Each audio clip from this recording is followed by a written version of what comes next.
चंद्र नव्हता, तारे नव्हते, पर्वत नव्हते, डोंगर नव्हते, झाड नव्हते, झुडप नव्हते, मंदिर नव्हते, माणसं नव्हते. मग कोण होता? देव होता. पण देव होता, देवाला एकट्याला कर्मेना.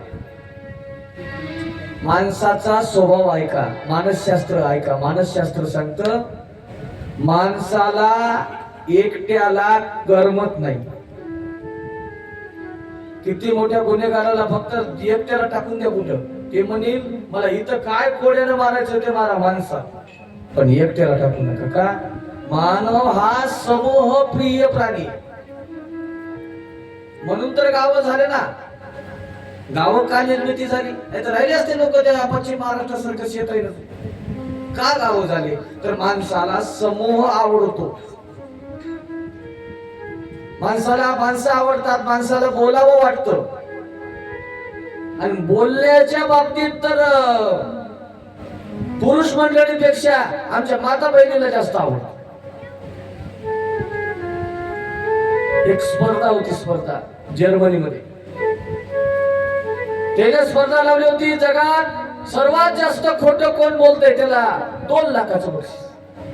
पण खोटी गोष्ट अशी असली पाहिजे, ती पटली पाहिजे. एका माणसानं पहिलं बक्षीस मिळवलं, त्यानं खोटी गोष्ट सांगितली होती. ऐका, ती म्हणला 15 महिला मंडळ एका रूम मध्ये बसल्यात आणि 2 तास शांत बसलेत. ही जगातली सर्वात खोटी गोष्ट आहे. महिला आणि शांत नाही ना, ही खोटी गोष्ट. तसं करमत नाही माणसाला माणसाशिवाय. तसं देवाला सुद्धा एकट्याला कर्मना.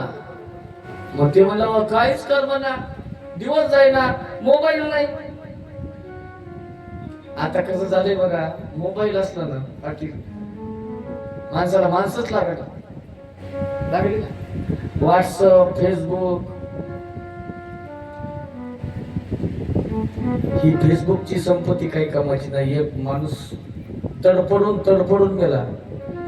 फेसबुकला त्याच्या मनात 10 काही लाख फॉलोअर्स होते, पण पाणी प्यायला कोणी त्याला नव्हतं प्रत्यक्षात.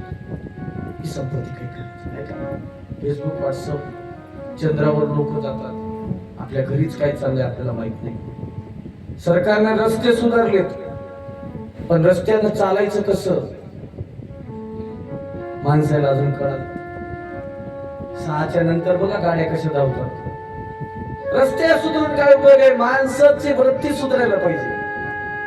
माणसानं कसं चालावं हे कळलं पाहिजे. देवाला कोणीतरी असावं ही सर्वप्रथम इच्छा निर्माण झाली. त्याला वैज्ञानिक भाषेमध्ये त्याला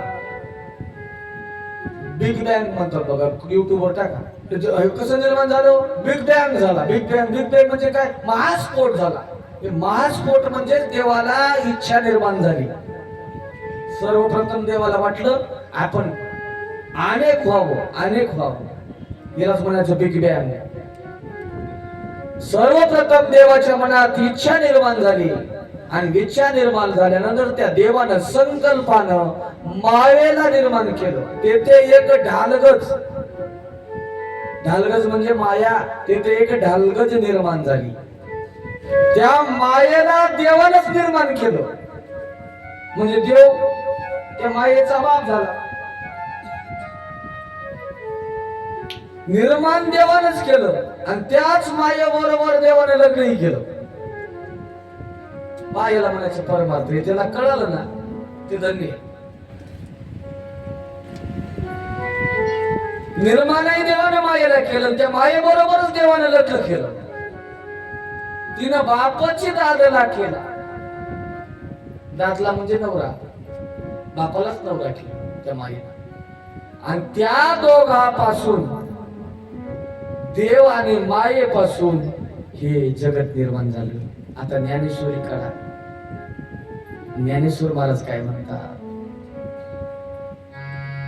या कारणे मी पिता ब्रह्म ही माता आपत्य पंडू सुता जगदंबरू मी पिता महद्ब्रह्म म्हणजे माया माता आणि आमच्या दोघांपासून संतती निर्माण झाली ते जग. त्याला युनिवर्स म्हणायचं. हे ब्रह्मांड देवाने निर्माण केलं. पण एक होता तेव्हा हा विराट पुरुष एक होता आणि एक असणाऱ्या विराट पुरुष 1000 वर्ष समुद्रामध्ये पडून होतं. ते अंड फुटलं, अंड्यातून विराट पुरुष निर्माण झाला आणि विराट पुरुषाच्या सर्वप्रथम नाभी कमळातून सर्वप्रथम ब्रह्मदेवाचा जन्म झाला. ब्रह्मदेव जन्मले. आता ब्रह्मदेव जन्मले पण विचार करू लागले, माझे माता कोण आहे, माझे पिता कोण आहे, मला कोण जन्म दिला, कुठून आलो मी, असा विचार करताना शोधाशोध केली ब्रह्मदेवानं. 1000 वर्षे त्या कमळामध्ये ब्रह्मदेव फिरला. त्या कमळाचाही पत्ता लागला नाही, कमळाच्या नालाचाही पत्ता लागला नाही, कुठं त्या कमळाला आधार आहे ते सुद्धा पत्ता ब्रह्मदेवाला लागला नाही. मग ब्रह्मदेव कासाही झाला, कोण आहे, मला कोण निर्माण केलं, कशा करता निर्माण केलं. काळजीत असणाऱ्या ब्रह्मदेवाच्या कानावर 2 शब्द पडले, त आणि प.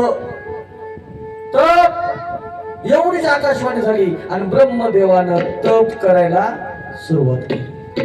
कसे बघा, पद कमवायचे असेल तर तप करावं लागतं. तपला उलट करा. पद कमवायची तर तप. ज्ञानोबाने तेच सांगितलं, तपाशिवाय काही नाही. तपे विना दैवत दिदल्या विन प्राप्त. तपाशिवाय दैवत नाही. म्हणून तप करा. ब्रह्मदेवाने तप केलं. 1000 वर्ष त्या कमळात ब्रह्मदेवाने तप केलं आणि तपांती ब्रह्मदेवाला त्या भगवंतानं सर्वप्रथम दर्शन दिलं. आता चला तुकोबऱ्यांकडे. हंस रूपी ब्रह्मा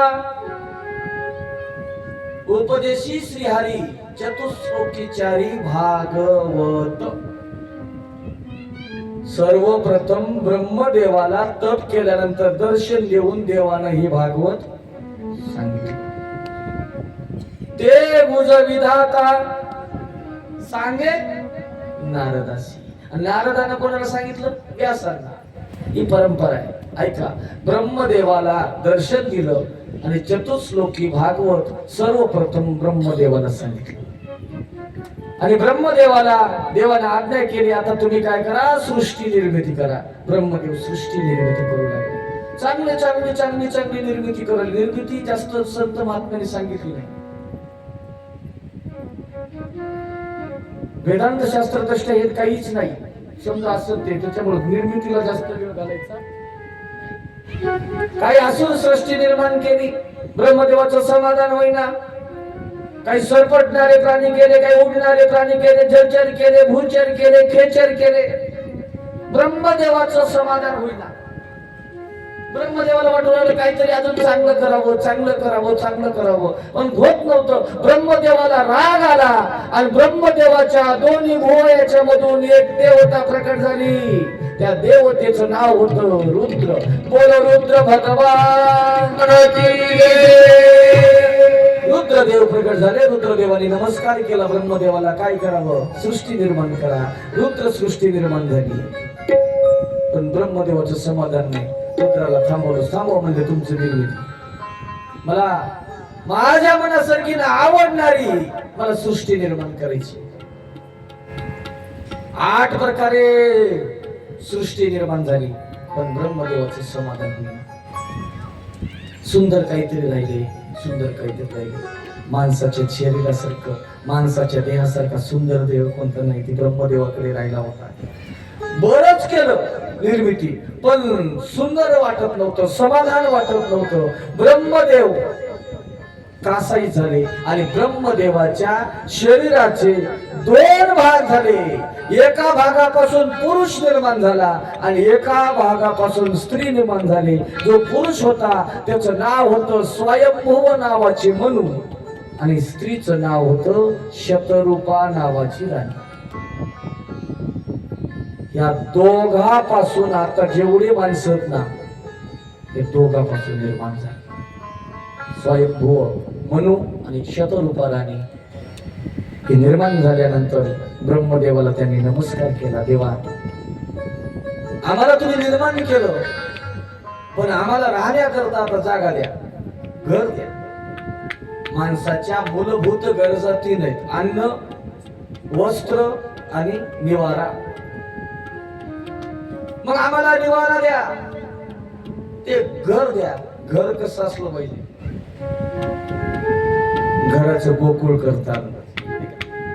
गोकुळात गोकुळ नसलं पाहिजे, खांबे गावात गोकुळ करता आलं पाहिजे. त्याला म्हणायचं सुगरण, त्याला म्हणायचं पत्नी. तारते पतनापासून. मराठी भाषेमध्ये प्रत्येक शब्दाच्या मागे अर्थ दडलेला आहे. पत्नी कोणाला म्हणायचं, बायको कोणाला म्हणायचं, कशी पत्नी. पत्नी पतनापासून तारणारी पत्नी. मालकाला जी पतनापासून तारते, मालकाला व्यसन नाही, मग हिनं उधळपट्टी करायची नाही. हिनं काय करायचं, मालकाचं व्यसन थोडं थोडं थोडं थोडं कमी करतात. मालक ते जाऊ नका ना. शारीरिक हानी होती, कौटुंबिक हानी होती, सामाजिक हानी होती, लोकात मान मान्यता मिळत नाही. वाय जायचे झालात तुम्ही, असं होतंय का तुम्हाला? याला म्हणायचं पत्नी.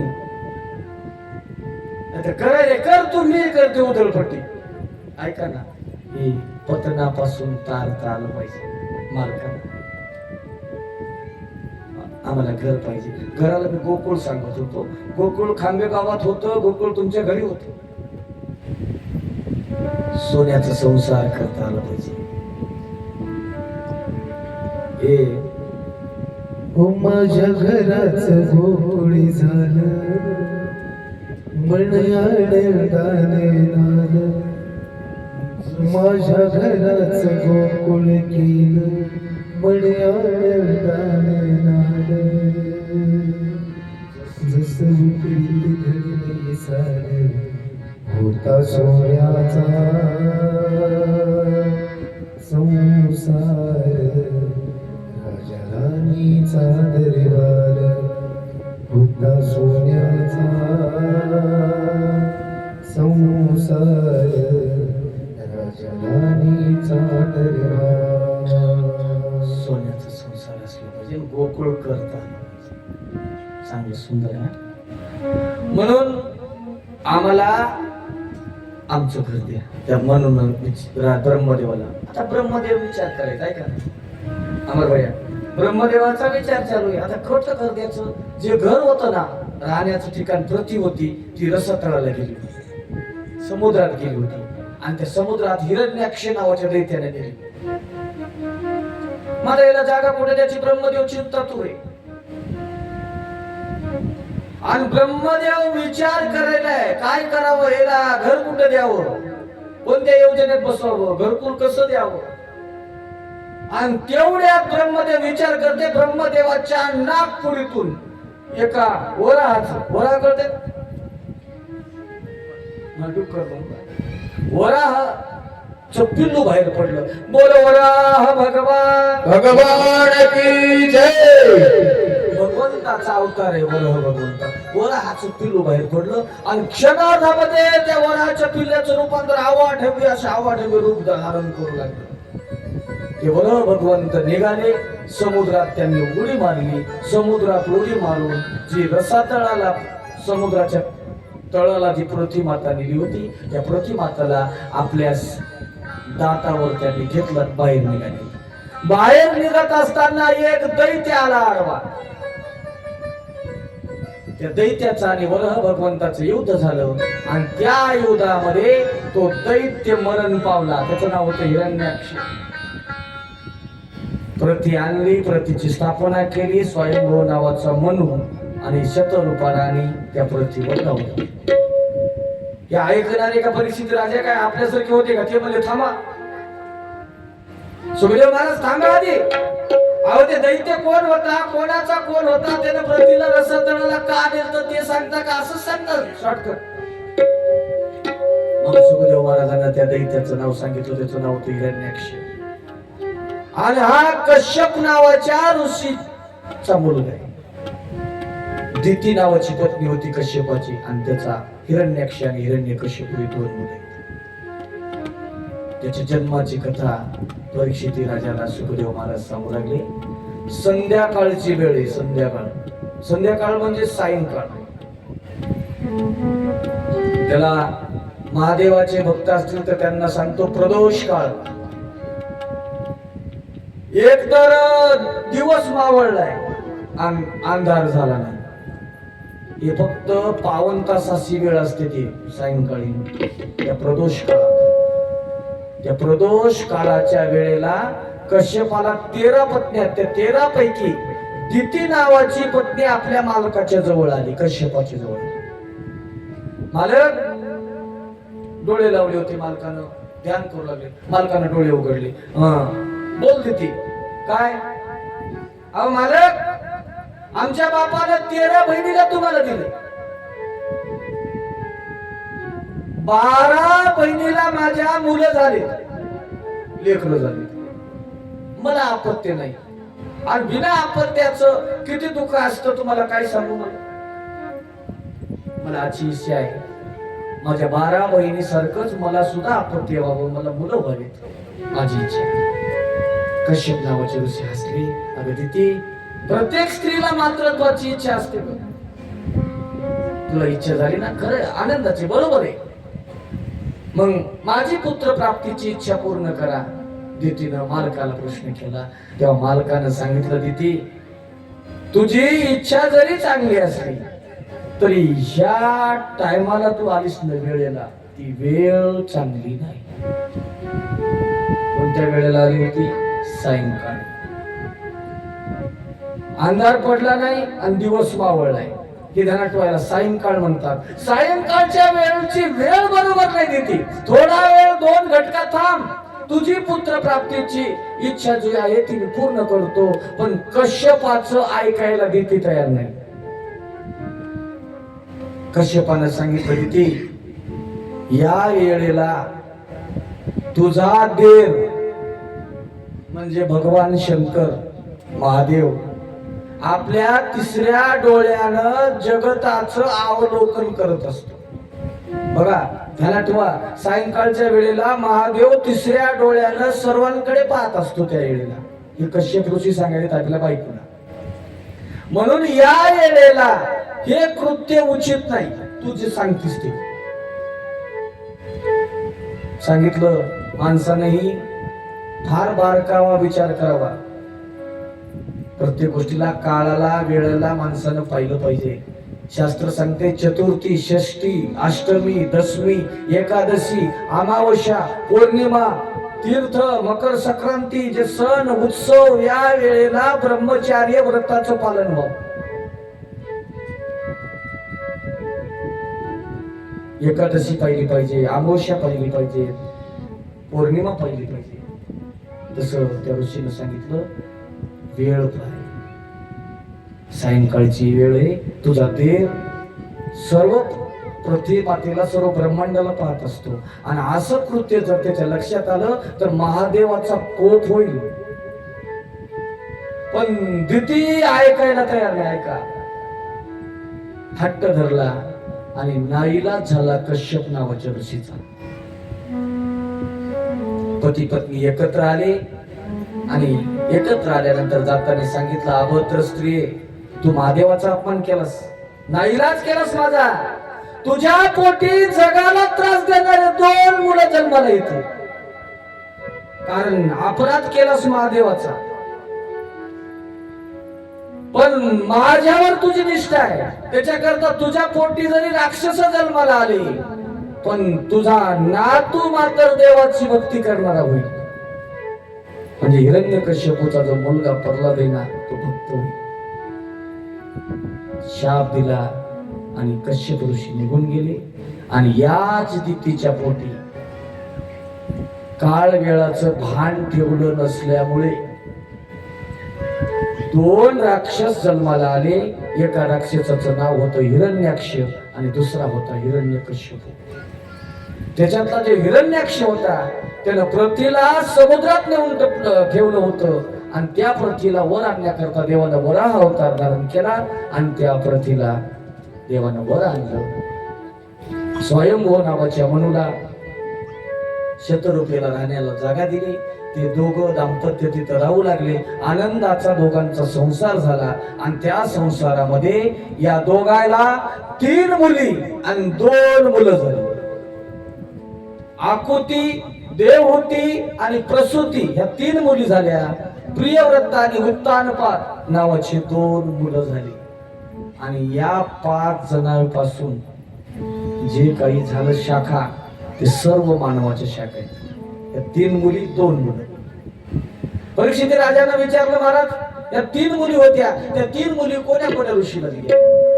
त्याच्यातली आकुती नावाची मुलगी रुची नावाच्या प्रजापतीला दिली, देवहूती नावाची मुलगी कर्दम नावाच्या ऋषीला दिली आणि प्रसूती नावाची मुलगी दक्ष प्रजापतीला दिली. आकुतीला आणि रुचीला 12 मुलं झाली. यज्ञ आणि दक्षिणाला 12 मुलं, तोष प्रतोष अंतोष असे काही 12 मुलं आहेत. रुची आणि आकुतीचा संसार. त्याच्यानंतर देवहूती आणि कर्दम नावाची कथा येते आणि या देवहूती आणि कर्दमाच्या पोटी देवाचे अवतार असणारी कपिल भगवंत जन्माला येणार. त्याच्यानंतर त्याकरता ही कथा या तृतीय स्कंदामध्ये विस्तारण आली. कर्दम नावाचे ऋषी तपश्चर्या करण्यामध्ये मग्न असायचे आणि स्वयंभू मनुची मुलगी असणारी देवहूती एकनिष्ठ होती. उपवर झाली. उपवर झाल्यावर ब्रह्मदेवाने सांगितलं, तुझी देवहूती नावाची मुलगी कर्दम नावाच्या ऋषीला. आता ब्रह्मदेवानं सांगितलं म्हटल्यावर स्वयंभू मनु आपल्या मुलीला घेऊन कर्दम नावाच्या ऋषीच्या आश्रमात आल्याबरोबर कर्दम नावाच्या ऋषीनं त्यांचं स्वागत केलं आणि स्वागत केल्यानंतर मनुला एक आसन टाकलं. मनुच्या पत्नीला म्हणजे शतरूपेला एक आसन टाकलं आणि सोबत मुलगी होती पण मुलीला एक आसन. मनु आसनावर बसले, मनुची पत्नी आसनावर बसली. आता मुलगी आसनावर बसणार होती, मुलगी आसनावर बसली नाही, आसनाच्या बाजूला बसली. तिथंच ओळखीलं कोण? नवरदेवानं. अरे म्हणला मला या नवरी सोबत लग्न करायचं. काय केलं असं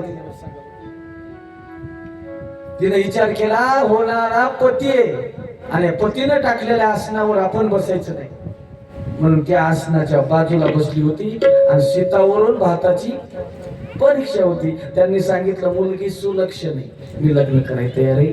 आणि कर्दम नावाच्या मुलीनं होकार दिला आणि होकार दिल्यानंतर कर्दम आणि देवहूतीचा विवाह सोहळा अगदी थाटामाटात लग्न झालं. आणि लग्न झाल्यावर ती देवहूती नावाची मुलगी आता आपल्या वडिलाच्या घराला सोडून कुठे निघाली? आता जसे तुम्ही आम्ही मुलीला वाट लावता निरडतो नाही, भागवतात आले हा, तसं ते मन सुद्धा रडू लागले. आपलं या तसंच आहे, लेक जर लाडाची असावी आणि ती सासरला जाईल. अरे ती लेक जात असताना किती हुंदके येतात हो. जाते लाडाची सासरी, लाडाची